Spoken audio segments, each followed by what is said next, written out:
नमस्कार, मैं हूं आपके साथ Mariam Ali. Born in Bharat, born for India गाना हाल ही में यूट्यूब पर रिलीज हुआ है और इसके पीछे के writer, producer, singer mister Vineet Singh Hukmani हमारे साथ मौजूद हैं। हम आपको उनसे रूबरू कराते हैं। सर, बहुत बहुत स्वागत है आपका नवोदय टाइम्स पंजाब के इसी के डिजिटल प्लेटफॉर्म पर। सर, हमारा सबसे पहला सवाल ये है, ये गाना आपको बनाने का ख्याल कैसे आया?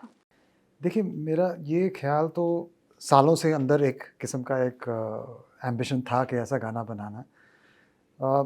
एक आपको एक स्टोरी बताता हूँ कि ये कैसे कब जी। मेरे लिए मतलब ये बहुत ही इस चीज़ का मतलब एक एहसास होता है, फिर उसके बाद एक इंस्पिरेशन आती है, फिर गाना मिलता है।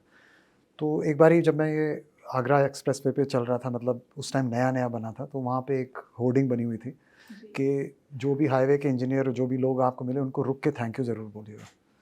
तो उस टाइम पे मैं रुका था, मैं 3-4 बारी रुका, लोगों को थैंक यू बोला और उनका जो स्माइल था कि कोई रुक के हमके थैंक यू बोल रहा है कि हमने ये कुछ काम किया है देश के लिए।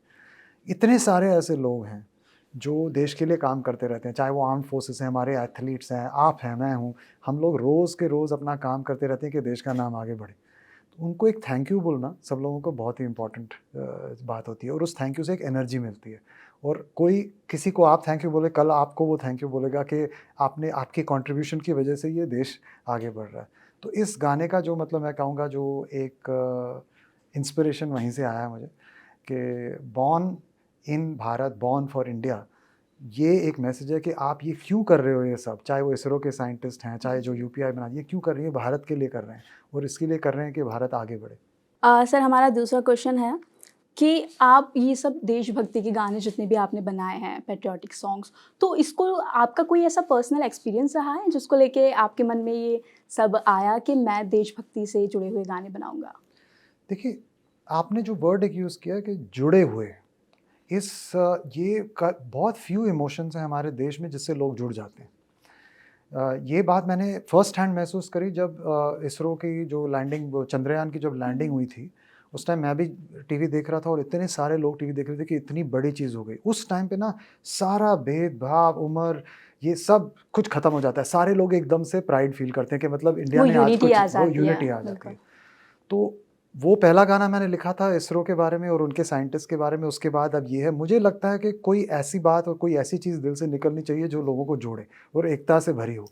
तो चाहे और देश एक ऐसी चीज़ है, ये ही देश है जो हमको सब कुछ देता है और हमारे लिए इतना कुछ करता है। तो हम इसी की बात अगर बिल्कुल, पॉज़िटिव वे बिल्कुल। में करें, तो वो एक जोड़े रखेगा लोगों को। तो अगर आप बोलेंगे कि मेरा मकसद क्या है इससे, ये एक भक्ति और इस सब से कम है, पर ज़्यादा जोड़ने से और जुड़े रहने का और एकता का मैसेज है इसमें। और सर, हमने देखा है कि इंटरनेशनल लेवल पर भी आपके बहुत सारे सॉन्ग्स आए हैं, आप बहुत ज़्यादा फेमस हैं वहाँ पर भी और मिलियंस में आपके फॉलोअर्स हैं। तो सर, ये पर्टिकुलरली जैसे 26 जनवरी भी आने वाला है, तो क्या उसको लेके ये इस मौके पर सॉन्ग निकाला गया है? देखिए, मैं आपको छोटा-सा एग्ज़ाम्पल दूँगा का, अगर मेरी मदर का आज बर्थडे है, तो मैं ऑफ़ कोर्स आज बोलूँगा happy birthday to my mother और वो एक अच्छी बात है बोलनी। पर पूरे साल भर उनको याद रखना और उनकी मतलब जो भी चीज़ उन्होंने करी, प्यार तो कभी कम नहीं होता पूरे साल भर। तो रिपब्लिक डे एक चीज़ है जहाँ पे अपनी भारत माता की मतलब तारीफ़ होती है या इंडिपेंडेंस डे है। पर ये गाना मैंने इसलिए बनाया कि ये कभी भी सुन सकते हैं और पूरे साल भर लोग सुनें, क्योंकि हर दिन हमारा रिपब्लिक डे होना चाहिए, हर दिन हमारा इंडिपेंडेंस डे होना चाहिए। अपनी भारत माता की जैसे अपनी मदर की तारीफ़ हम हमेशा करते हैं, वैसे हमेशा ही होनी चाहिए। तो मैंने ये ऐसा मौका देख के नहीं किया, पर मेरे ख़्याल से कई ऐसे मौके ऐसे होते हैं कि वो उस चीज़ को एम्प्लीफ़ाई करते हैं। और जैसे मैंने आपको बताया कि अगर उस दिन मेरी मदर का बर्थडे है, तो वो उस दिन पे गिफ्ट्स भी मिलेंगी, उस दिन पे लोगों की विशेज़ भी आएँगी, तो एक सेलिब्रेशन सा बन जाता है उस दिन पे। तो ये गाना ऐसा है कि जो हमेशा लोग याद रखेंगे और उसको सुनकर उनकी जो देशभक्ति है, वो हमेशा जागती रहेगी। अच्छा सर, हमने ये भी पढ़ा है कि आपने इलेक्ट्रॉनिक इंजीनियरिंग में, है ना, पढ़ाई की है, आप रह चुके हैं। तो सर, वो बिल्कुल अलग फ़ील्ड हो गई और फिर उसको छोड़ के सिंगिंग में आना, ये सब करना, तो ये बाय चॉइस था या बाय चांस था?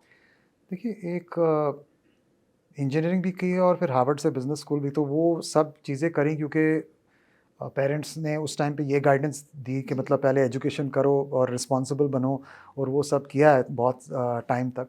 आई थिंक उस टाइम से मैं क्या करता था, मतलब कहते हैं ना दिमाग का प्रयोग से ज़्यादा आदमी बढ़ता है आगे, कि मतलब दिमाग से सोच के कि ये पहले करना है, फिर ऐसे करना है, फिर ये करना है, उस कई बार उस दौड़ में ना दिल पीछे रह जाता है।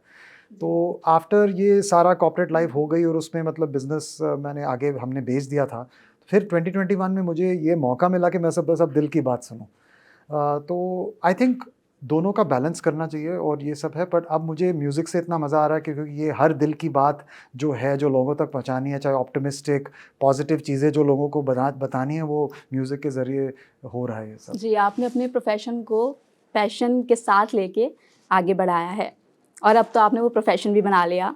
और सर आपका एक सॉन्ग आया था घंटा, जो एक इंग्लिश हिप हॉप है। तो सर एक तरफ ये पैट्रियोटिक सॉन्ग्स और एक तरफ हिप हॉप, तो इतना टैलेंट एक साथ आप कैसे मैनेज करते हैं? देखिए मैंने बहुत सारे गाने इंग्लिश में भी अलग अलग जॉनर से बनाए, क्योंकि जो मेरी मैनेजमेंट टीम थी उन्होंने बोला आपकी आवाज़ और आपका जो है वो फ्लेक्सिबल है। तो मैंने rock, pop, jazz, country, hip hop, R and B, gospel, सब के गाने उसमें करे हुए हैं। अ, जब मैंने हिप हॉप का गाना जो जब गा कह रहे हैं घंटा, तो वो बनाया था, वो एक एक्चुअली फॉर अ फन सेक मैंने बनाया कि आसपास हमारे बहुत सारी ऐसी चीज़ें होती हैं जो मतलब लोग कुछ ना मतलब कुछ भी बोल देते हैं, और उसकी मतलब उसका एक वार्निंग है उस मैसेज में कि जो भी कोई बोले उसको ज़रा परख के और फिर सुनिए, क्योंकि कई लोग ऐसे झूठ भी बोल जाते हैं मतलब। और हमारी इंडस्ट्री में काफ़ी सारे बड़े बड़े प्रोमिस लोग करते हैं कि ऐसे हो जाएगा और ऐसे हो जाएगा। मैं कह रहा हूँ सबको कि मतलब एक बारी हर चीज़ को ऐसे ही फेस वैल्यू पे बिलीव मत करिए और वो करिए। हर जॉनर से ना आपको एक एक्सप्रेशन मिलता है, आपको एक कल्चर के बारे में पता चलता है, आपको पता चलता है कि वो वाला लिसनर कैसे बिहेव कर रहा है।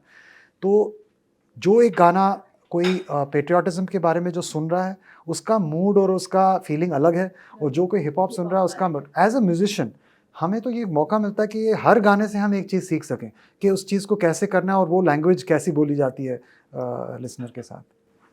बिल्कुल। और सर जैसा आपने देखा होगा आजकल रैप बहुत ज़्यादा ट्रेंड में चलते हैं। तो यूथ को ना ये चीज़ें बहुत पसंद आती है, जैसे फ़ंकी टाइप लिरिक्स होते हैं। तो उसकी जगह आपने एकदम पैट्रियोटिक सॉन्ग सुने हैं, कुछ ऐसे जो बहुत ज़्यादा आइडियोलॉजिक हैं। तो आपको कहीं ऐसा लगता है रिलीज़ होने से पहले कि हो सकता है उतना अच्छा रिस्पॉन्स ना मिले, पता नहीं जनता को पसंद आया या नहीं? देखिए ऑडियंस जो है ना वो अलग-अलग किस्म के लोग हैं, और ऑडियंस आजकल हर चीज़ को डिमांड करती है। अगर वेडिंग का है तो वेडिंग के नाच के लिए एक सेपरेट गाना है। अगर आपको कहीं दोस्तों के साथ आप पार्टी कर रहे हैं तो मेबी गाड़ी में कहीं जा रहे हैं तो आपको वो हिप हॉप गाने सुनने हैं। कई लोग तो हर चीज़ आपका अलग-अलग दिन का एक डे पार्ट होता है, या आपके लोग जिस तरीके की ओकेज़न होती है उसके मुताबिक होता है। अलग-अलग वाइब्स होती हैं। अब आप क्रिकेट मैच जब देखते हैं तो क्यों देशभक्ति के गाने बजते हैं उस टाइम पे? क्योंकि वी वांट इंडिया के जीतेगा उस टाइम पे।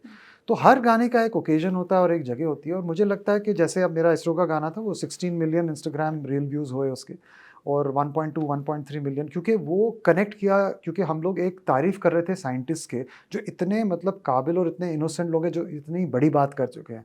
मुझे लगता है कि जब लोग ये गाना सुनेंगे तो अपने आप को महसूस करेंगे उस गाने में कि मैं कितनी खुद मेहनत से करता हूँ उन्हें देश हाँ, के उसको कारण, उससे जोड़ेंगे। उससे दे जी, विल जी। Get inspired. Now I don't think कि अब ये होता है कि आज आपको बिरयानी खाने का मन है और दूसरे दिन आपको बर्गर खाने का मन है, करेक्ट? ये आपके विश के ऊपर है। ये मतलब ये नहीं है कि बर्गर बिरयानी से अच्छा होता है या बिरयानी बर्गर से अच्छी होती है। आई थिंक दोनों की जगह अपनी-अपनी है, और जैसी भूख आपको लगे आप वैसे खाइए। सो दिस सारी इज़ द सेम। वैराइटीज़ हाँ, बिल्कुल, तो ऑडियंस के म्यूज़िक पास है। बिल्कुल एक जैसा है। जी। ऑडियंस के ऊपर है कि उनको उस टाइम पे क्या इमोशन है और क्या फीलिंग है और वो क्या चुनेंगे। अब जैसे आपका इतना अच्छा ये सब रहा है इसमें एक्सपीरियंस सिंगिंग में, म्यूज़िक इंडस्ट्री में, तो आपका कोई ऐसा इरादा है बॉलीवुड की तरफ जाने का, बॉलीवुड में गाने का? देखिए एक जो मेरी ट्रेनिंग हुई है अब तक म्यूज़िक में, वो बाहर के म्यूज़िक से हुई है, और उसमें म्यूज़िक जो होता है वो हम बनाते हैं, वो सिचुएशन बेस्ड म्यूज़िक नहीं है। मतलब अगर मुझे किसी चीज़ के बारे में गाना है तो मैं उस जॉनर और उसी चीज़ के बारे में गा रहा हूँ।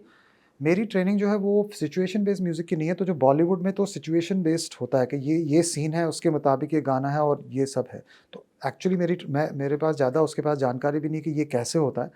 मैं बहुत सारे टैलेंटेड लोग हैं वहाँ पे, बहुत अच्छे गाने बनते हैं, ये बात नहीं है। पर मेरा अपना फीलिंग है कि इंडिपेंडेंट म्यूज़िक में, और जहाँ म्यूज़िशियन की अपनी पर्सनैलिटी और अपनी मतलब अपना टैलेंट सामने आए। बॉलीवुड में क्या है कि म्यूज़िक जो है वो सिंगर प्ले बैक हो जाता है। मैं मतलब विचार से हूँ कि म्यूज़िक को प्ले फ्रंट होना चाहिए, हमें आगे होना चाहिए। क्योंकि हम गाना गा रहे हैं, हम सब कर रहे हैं और आजकल जितने भी इंडिपेंडेंट म्यूजिशियंस हैं और चाहे ग्लोबली हों या इंडिया में हैं, सभी हम ये कोशिश कर रहे हैं कि अपने अपने बल पे गाना चले। फ़िल्म का अलग इंडस्ट्री है और ये इंडस्ट्री एकदम अलग है।